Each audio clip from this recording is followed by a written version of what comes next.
Behind me, you can see the misty view of Vienna and specifically the Danube River. Now, if we're going to travel about 60 kilometers from here, we're going to reach another European capital of another country, Slovakia, specifically Bratislava. Bratislava?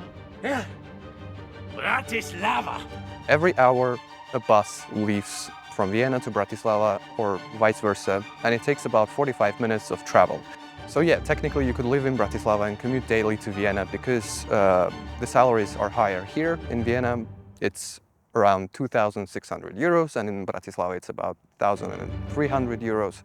And you can maintain the same quality of life for 2,600 euros in Bratislava as if you would make 3,500 here in Vienna. Now, Vienna has a population of 2 million people, and Bratislava only has 500,000 people. And just 60 kilometers from here, the country was held sway with communism for half a century, while the communism never touched this part. And there was an iron curtain, and people would not be able to just freely travel between each other, but they can do it today. But before they were so divided, they were even closer than they are today, because they were all part of Austro-Hungarian Empire. And in those days, Bratislava was not known as Bratislava. It was known as Pressburg in Germanic style and Pozsony in Hungarian style. Now, back then, Slovaks were a minority in Bratislava or Pressburg. They were only 20% of Slovaks. They are so different on one side, but they're so alike in the other. Let's take a deep dive into this complex history that brought us to where we stand now, that there is a 60-kilometer length between two European capitals.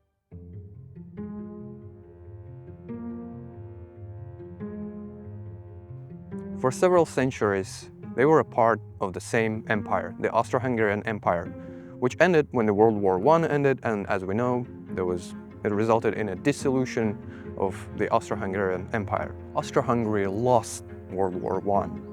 There was a flu, there was hunger, the empire was screwed, there was a lot of resentment going on. There was no ethnic unity in the empire anymore. And if before the national states, they would want some autonomy, now they wanted full-on independence. US President Woodrow Wilson drafted up 14 points that would secure peace in Europe. His 10th point being that he demanded that nationalities of Austria-Hungary have the freest opportunity to autonomous development. The Emperor Karl I, he proposed a confederation, but the nationalist leaders didn't want that. They wouldn't take anything, just in independence. And in a couple of months, on the 11th of November, Karl I finally gave in. That was the end of Habsburg rule and the Austro-Hungarian Empire. It was dissolved, and Karl I was exiled from Austria, and he left Austria with his older son, Otto von Habsburg. His real name is on the screen. I'm not going to even try to pronounce it. 4 years after that, Karl I died in Madeira. It was time to rename Bratislava, which at the time had either Germanic name, Pressburg, or a Hungarian one, Pozsony. Now, at some point, they were even considering changing the name of the city to Wilson City to show their gratitude to then US President Woodrow Wilson and his 14 points. To be exact, his 10th point. Thankfully, or regretfully, they didn't do that. It would be hilarious, though.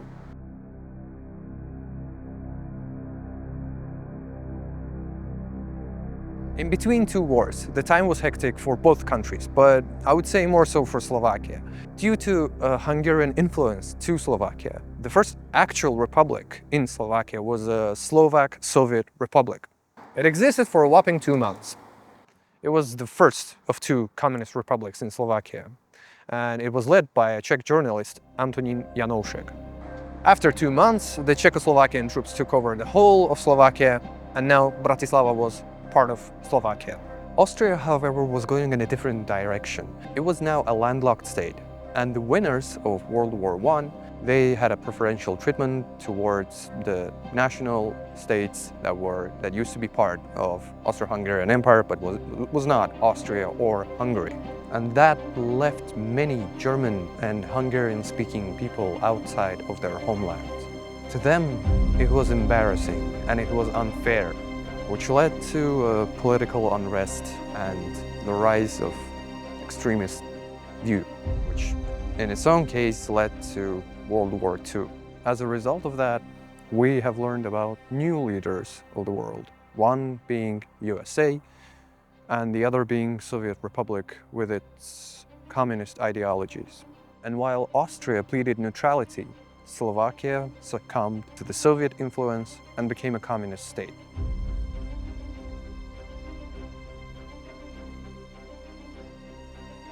I reject the idea of fascism for Austria. This anti-Austrian movement promises everything to everyone, but intends to subjugate the Austrian people with brutal force.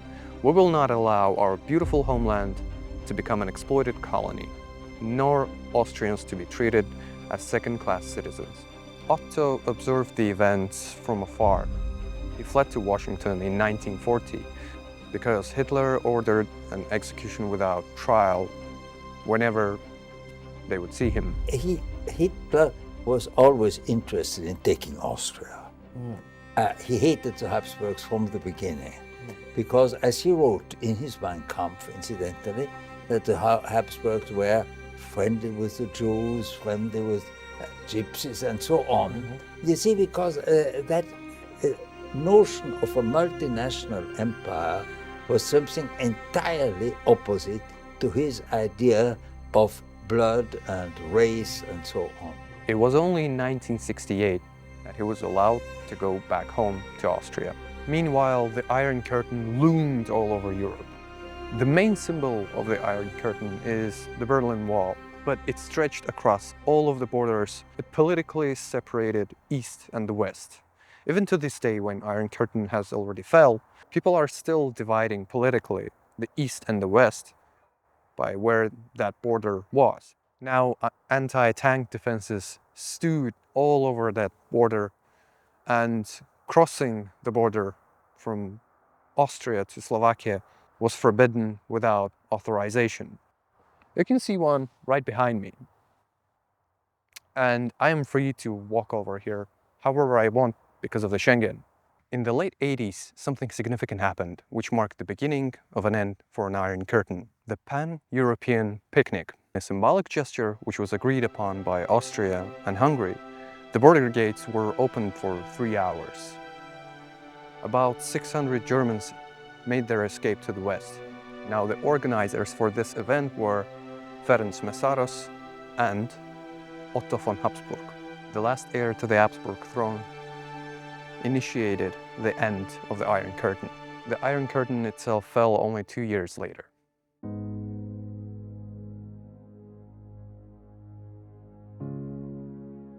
By 2007, Slovakia joined the Schengen Agreement after Austria. And once again, there was no border control between Vienna and Bratislava. But this time, Bratislava was now part of a different country. It was part of Slovakia. 4 years after this, Otto von Habsburg passed away.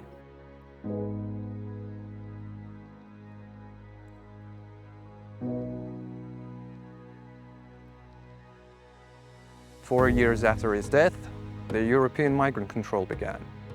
Then COVID. And then almost all of the European countries reinstated some temporary border controls. And those temporary border controls in some areas are going on for an 8th year now. The war in Ukraine, which started in 2022, didn't help at all to this situation. Now I'm curious, what would Otto von Habsburg think about all of this? Is it the beginning of the end for Schengen zone, or is it just a temporary obstacle that Europe will, as always, overcome? I guess we'll have to wait and see.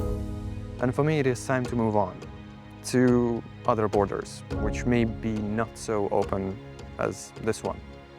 Bye.